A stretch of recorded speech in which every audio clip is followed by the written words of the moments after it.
महाराष्ट्र की विद्यानगरी पुणे शहर के उच्चतम शैक्षणिक संस्थान MIT बर्ड पीस यूनिवर्सिटी के founder and president doctor Vishwanath Kalat sir, executive president Shri Rahul Kalat sir ji, vice chancellor Shri RM Chitnis ji, उपस्थित मंच पर सभी अतिथिगण, उपस्थित सम्मानीय प्रोफेसर और सभी युवा साथियों। कुछ साथी यहाँ जगह कम होने के कारण एक अलग जगह बैठे हैं, उन साथियों को भी मेरा अभिवादन, नमस्कार, छत्तीसगढ़ी जोहार। साथियों, यहाँ जो युवा साथी बैठे हैं, हसदेव एक नाम आया, हसदेव नदी और हसदेव जंगल को बचाने का एक ऐतिहासिक संघर्ष छत्तीसगढ़ में चला है।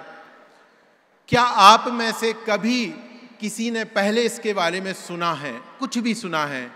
यदि किसी ने सुना है तो अपना हाथ ऊपर कर सकते हैं। क्या छत्तीसगढ़ के हसदेव आंदोलन के बारे में कितने साथियों ने सुना है? प्लीज अपने हाथ ऊपर करें। सुना है? कुछ युवा साथियों ने सुना है, धन्यवाद। साथी, आज इस सभागृह में मंच पर जो मुझे बोलने का अवसर मिला है, ये मेरे लिए बड़ी गर्व की बात है।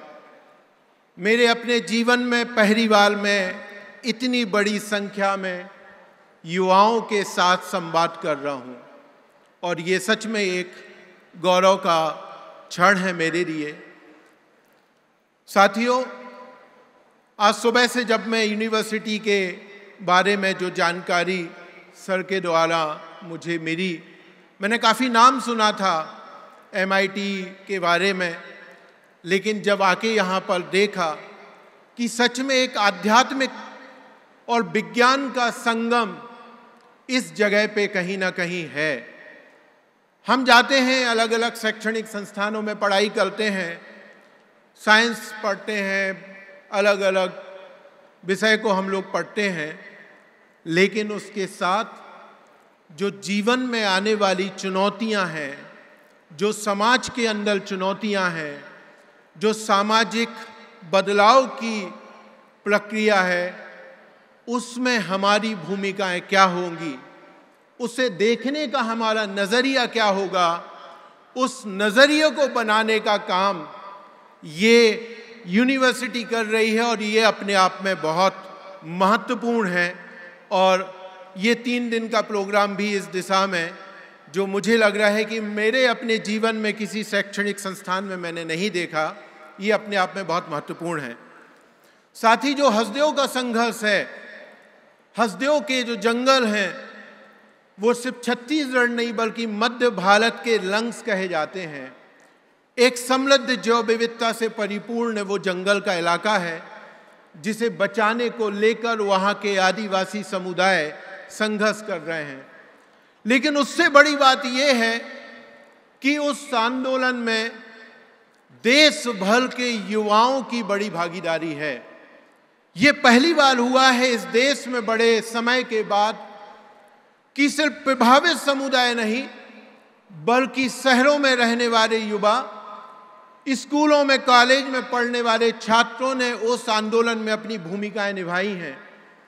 गाने बनाकर, अपनी जगह पर रहकर समर्थन में प्रदर्शन करते हुए अलग अलग तरीके से लोगों ने भूमिकाएं निभाई हैं। और इस मंच पे मैं याद करना चाहूँगा, हमारी एक साथी हैं सुनीता पोलते, आदिवासी युवा महिला साथी हैं। वो बोलती हैं कि ये जंगल हम अपने आने वाली पीढ़ियों को बचाना चाहते हैं।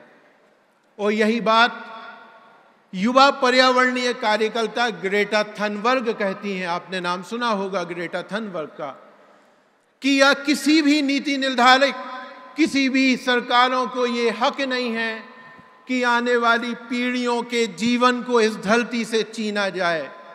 आने वाली पीढ़ियों के लिए भी ये धरती बची रहे, आने वाले पीढ़ियों के लिए जीवन रहे, ये महत्वपूर्ण है। और जब हम भविष्य की चिंता करते हैं कि आज तो हम अपना जीवन जीते हुए अपनी ज़रूरतों को पूरा करते हुए भविष्य की चिंता करते हैं, यही सस्टेनेबल डेवलपमेंट की बात है कि विकास क्या होगा।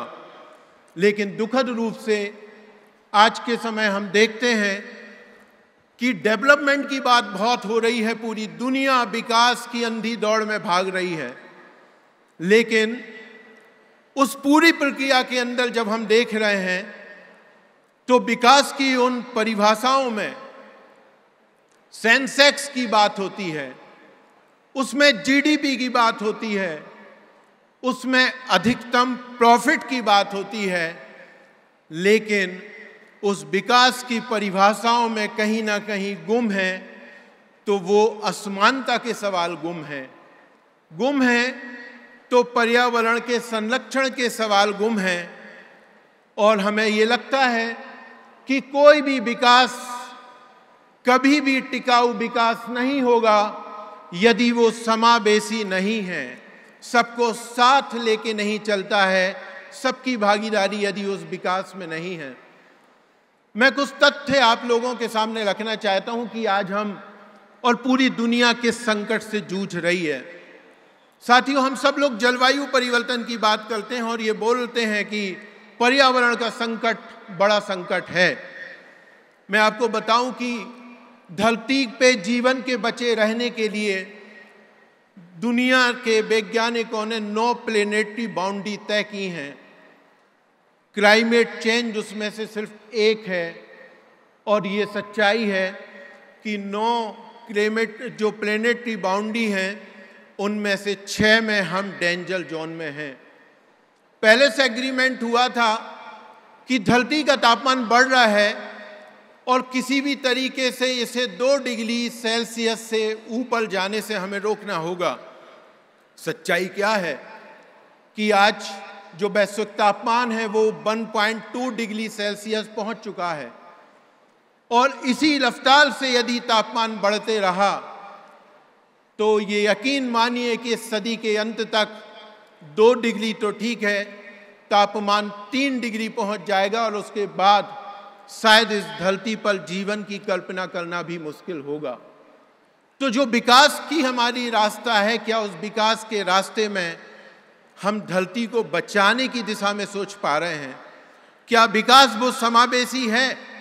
ये सवाल हम सबको पूछना होगा। आंकड़े कहते हैं कि जो विकास की रास्ते में हम आगे बढ़ रहे हैं, इस देश के अंदर जो 77% वेल्थ क्रिएट हुई है वो इस देश के सिर्फ 10% लोगों के हाथ में है। आंकड़े ये कहते हैं कि 2017 में इस देश में जितनी वेल्थ का जनरेशन हुआ है, जितनी वेल्थ जनरेट हुई है, उसका 73% सिर्फ 1% लोगों के हाथ में गया है। तो इनइक्वालिटी लगातार बढ़ रही है, और दूसरी तरफ बड़े पैमाने पर इस देश के लोगों के पास, लाखों करोड़ों लोगों के पास शिक्षा की सुविधा नहीं है, स्वास्थ्य की सुविधाएं नहीं हैं। तो असमानता की जो खाई बढ़ रही है, इस खाई को कहीं ना कहीं हमें एड्रेस करना होगा। हम अपने जंगलों की बात करते हैं, अपने वनों की बात करते हैं। पिछले 5 सालों में हम इस देश के 6 लाख हेक्टेयर से ज़्यादा जंगलों को खो चुके हैं, और यदि प्राकृतिक जंगलों को हम खोते रहेंगे तो जलवायु परिवर्तन से लड़ने का जो सवाल है, मुझे लगता है वो लड़ाई हमसे और आगे निकल जाएगी और दूर हो जाएगी। तो संकट बड़े हैं, चुनौतियां बड़ी हैं। सवाल है इन चुनौतियों और संकट से निपटने के रास्ते क्या हैं। तो जब इस सभागृह को मैं देखता हूं तो हमारी नजरें जो है वो आपके तरफ जाती हैं कि इन चुनौतियों से यदि कोई लड़ सकता है, असमानता की खाई को मिटा सकता है, इस धरती को बचा सकता है, जलवायु परिवर्तन के संकट से लड़ सकता है, तो आप युवा साथी हैं, और आपको इस समस्याओं को, इस संकट को पहचानना होगा। और मुझे लगता है कि ये यूनिवर्सिटी इन समस्याओं से रूबरू होने का एक अवसर आपको दे रही है। हमेशा ये समाज में बात कही जाती है कि जो सामाजिक परिवर्तन के लिए काम करने वाले हैं, अलग अलग क्षेत्रों में काम करने वाले हैं, जो लीडर हैं वो अलग लोग होते हैं। ये हमारे बस की बात नहीं है, सामान्यतः ये सोचा जाता है। मैं आपके समक्ष खड़ा हूं, एक बहुत ही छोटे से गांव से निकल के एक शासकीय सरकारी स्कूल के हिंदी मीडियम स्कूल में पढ़ाई करके आया, लेकिन जब कॉलेज में पहुंचा तो जो एक्सपोजर मिला, दुनिया को देखने का जो नज़रिया विकसित हुआ, हमारे आसपास जो घट रहा है वो क्यों हो रहा है, इस पर सोचने की शुरुआत की, तो समझ में आया कि समाज में काम करने की बहुत ज़रूरत है। और आज आपके समक्ष में खड़ा हूँ तो मुझे लगता है कि दुनिया में ऐसा कोई मंच नहीं बना है जहाँ तक कोई भी नहीं पहुँच सकता है। हर व्यक्ति उस मंच तक पहुँच सकता है। ज़रूरत है ईमानदारी के साथ कदम उठाने की। हम यदि बोलते हैं कि लीडरशिप कैसे डेवलप होती, लीडर कैसे बनते हैं, तो सवाल ये है कि कोई भी इनिशिएटिव हम लेते हैं, यदि वो पॉजिटिव दिशा में है, यदि हम परिवार की बेहतरी के लिए कुछ सोचते हैं, हम अपने समाज के आसपास कुछ सोचते हैं, हम देश की समस्याओं के लिए कुछ कदम उठाते हैं, लेकिन ज़रूरत है कि पूरी ईमानदारी के साथ, पूरी निष्ठा के साथ और साहस के साथ आपको उस कदम को उठाना होगा। गांधी जी हमेशा ये बोलते थे कि जब भी हम कोई कदम उठाते हैं तो हमें ये सोचना होगा कि हमारे उस कार्य से समाज के अंतिम पंक्ति में खड़े हुए व्यक्ति के जीवन में क्या बदलाव हुआ है, वो अपने आप में महत्वपूर्ण है। तो हमें ये सोचना होगा कि समाज के अंतिम पंक्ति में खड़े हुए व्यक्ति के जीवन में हम बदलाव किस तरीके से ला सकते हैं, और ये बदलाव हम सभी ला सकते हैं। जरूरी नहीं है कि बदलाव कोई बड़ा अधिकारी बन के ही होगा, जरूरी नहीं है कि किसी कॉरपोरेट में आप बड़े पद पे पहुंचेंगे तभी बदलाव होगा। हर जगह आप बदलाव की शुरुआत कर सकते हैं, और नीतियों में आप बदलाव ला सकते हैं। और मैं तो कहता हूं, जब आप किसी बड़े कॉरपोरेट के अंदर जाते हैं तो आपको कदम उठाना होगा, क्या उस कॉरपोरेट के अंदर आप नीतियों में बदलाव लाने की हिम्मत जुटा सकते हैं कि उस कॉरपोरेट को एक्सट्रैक्टिव इन माइनिंग से निकाल के हम कैसे पर्यावरण संरक्षण की दिशा में कार्य करने के लिए प्रेरित कर सकते हैं। ये कॉरपोरेट के अंदर भी काम करने की गुंजाइश है। शासकीय स्तर पर यदि हम पहुंचते हैं तो हमारी नीतियों को किस दिशा में लेके जाना है और उनके क्रियान्वयन के लिए हम क्या महत्वपूर्ण भूमिकाएं निभा सकते हैं। तो महत्वपूर्ण भूमिकाएं हैं इस देश के युवाओं की।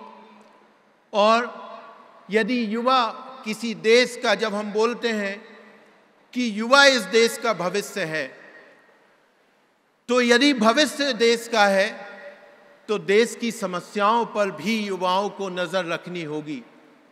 और यदि हम उनसे अपनी आंखों को बंद कर लेंगे तो फिर शायद देश के निर्माण में हम वो भूमिका नहीं निभा पाएंगे जो भूमिका हम निभा सकते थे। साथियों, निश्चित तौर पे चुनौतियां बड़ी हैं, संकट बड़े हैं, लेकिन एक सही कदम उतारने की ज़रूरत है। लोग हमेशा बोलते हैं, सामान्यतः हम लोग इस बात को बोलते हैं और कि कौन कहता है आसमान में सुराग नहीं हो सकता, एक पत्थर तो तबीयत से उछालो यारो।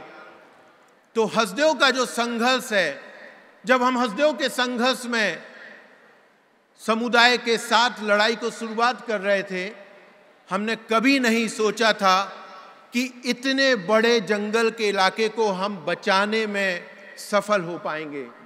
लेकिन समुदाय के प्रयास, एक विश्वास के साथ, ईमानदारी के साथ, लगन के साथ उस लड़ाई ने कहीं ना कहीं नीति निर्धारकों को ये सोचने पे मजबूर किया कि हाँ, ये जो कह रहे हैं वो बड़ी बात है, जो हमारा विकास है उसका सामंजस्य होना होगा पर्यावरण के साथ।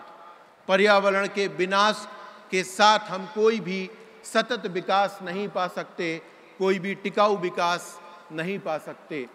तो इसीलिए हमारी आप सबसे गुजारिश है कि आपके आसपास जो भी घट रहा है, चाहे वो समाज में, चाहे वो देश के अंदर जो भी घटनाएं हो रही हैं, उन घटनाओं को सोचिए, समझिए और कहीं ना कहीं अपनी प्रतिक्रियाओं को दीजिए पॉजिटिव वे में।